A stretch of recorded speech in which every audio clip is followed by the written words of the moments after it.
Max Alvarez is another of the graduate interns, a district superintendent for the Methodist Church in the Philippines.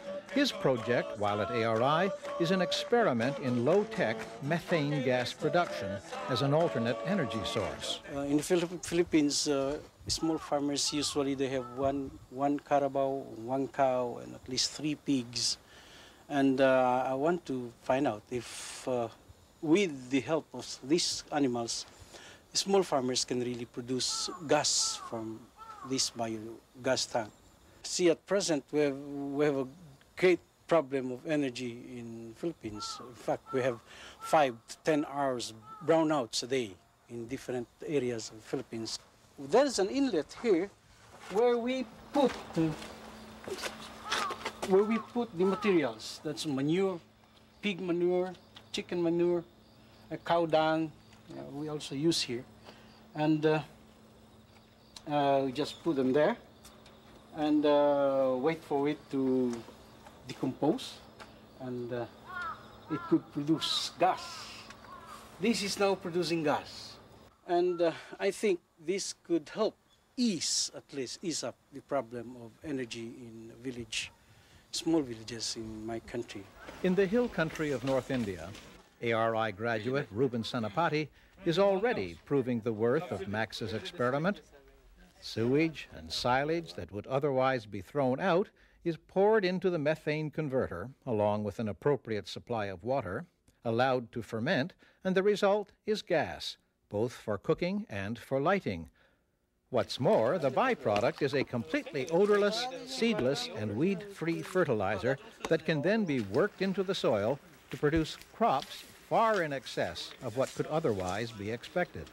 Key to the success of Ruben's West Utkal Agricultural Center is the huge catchment basin storing water during the dry season and making possible not only irrigation but fish farming as well. The center has revitalized community life for miles around and made possible the establishment of a hospital specializing in eye surgery. The center's rural health and development staff are deployed throughout the tribal villages, providing information on deforestation, energy conservation, animal husbandry, water collection, and pediatric care. Medical teams provide on-site inoculations and an instant prescription service.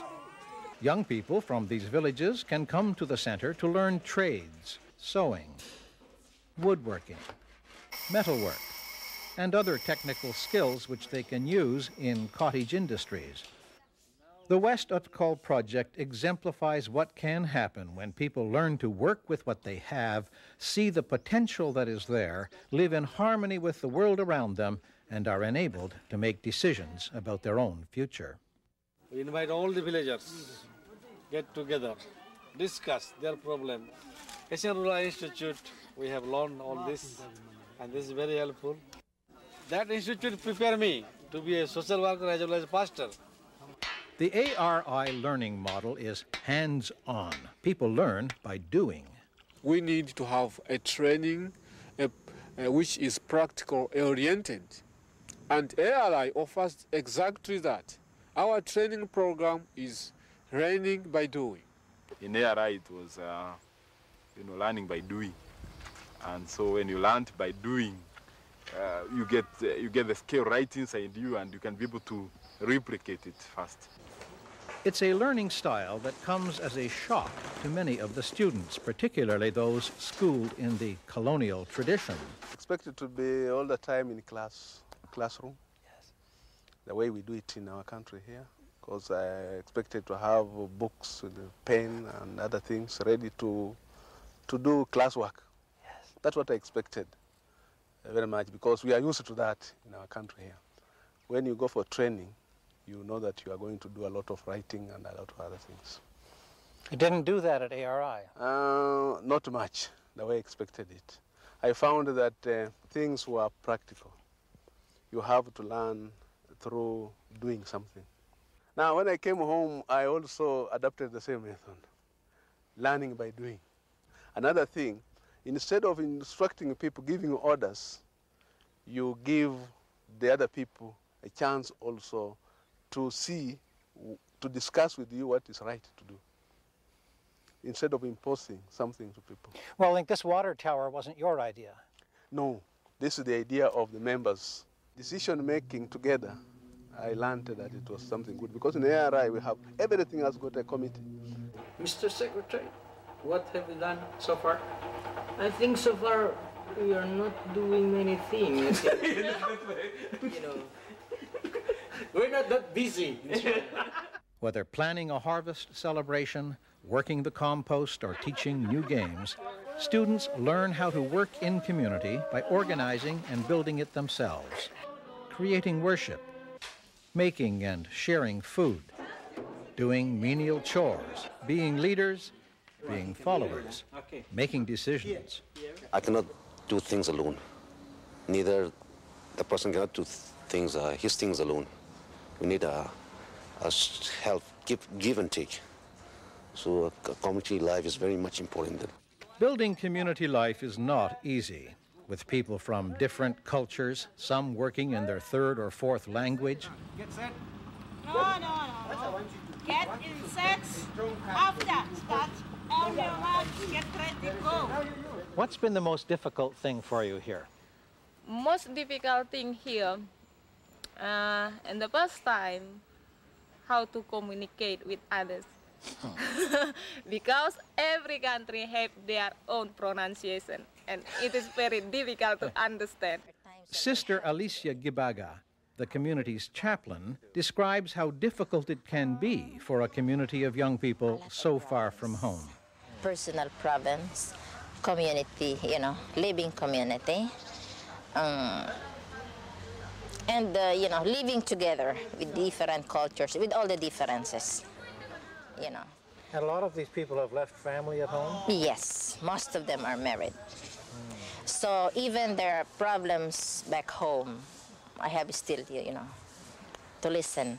I think my main role here, if I look at it, it's more on the listening.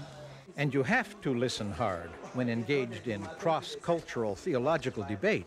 The Spaniards, when they came to my country, they brought with them cross on the left hand, that bad? And sword on the right hand. Was that bad? Yeah. For 400 years, they kept our mouths shut. They culturized us.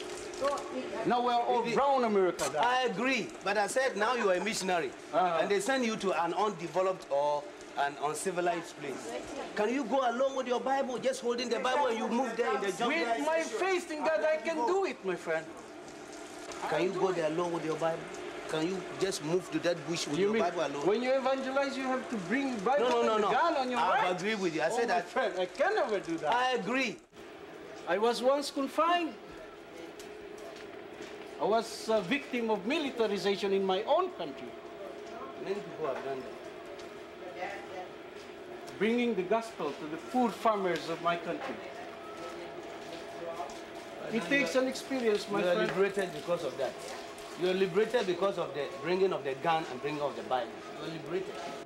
Through such exchanges, as they work together, the community grows. On the surface, it appears ironic to bring students from the poorest countries to one of the richest to learn about rural development. There is criticism of us being in Japan, such an expensive country to do business in or to run a place in. In some ways, Japan is absolutely ideal, because in the last 40 years, the Japanese people have raised themselves up from terrible poverty to being the richest nation in the world, perhaps. And still, you can see how it was done here. As a model, a place to go and see how did they do it. It's an ideal place. Agriculture is small scale here. People can get out in the villages and see similarities between their villages back home and gain some ideas on how maybe we could do it. The learning experience works both ways. Japan has benefited from ARI's presence. Hundreds of local volunteers and work campers have been enriched by contact with a rural farm setting and with international students. I'm a Catholic Christian, and my church's member, one of the church's member, my friend, he was a volunteer here 3, 4, or 5 years ago, and I heard from him about ARI and decided to come here because I wanted to learn about third world. and I want to do something for the third world, because especially Asia, because I'm one of the Asia. The community surrounding ARI takes great pride and interest in the work of the school and participates in special events, such as the annual harvest celebration.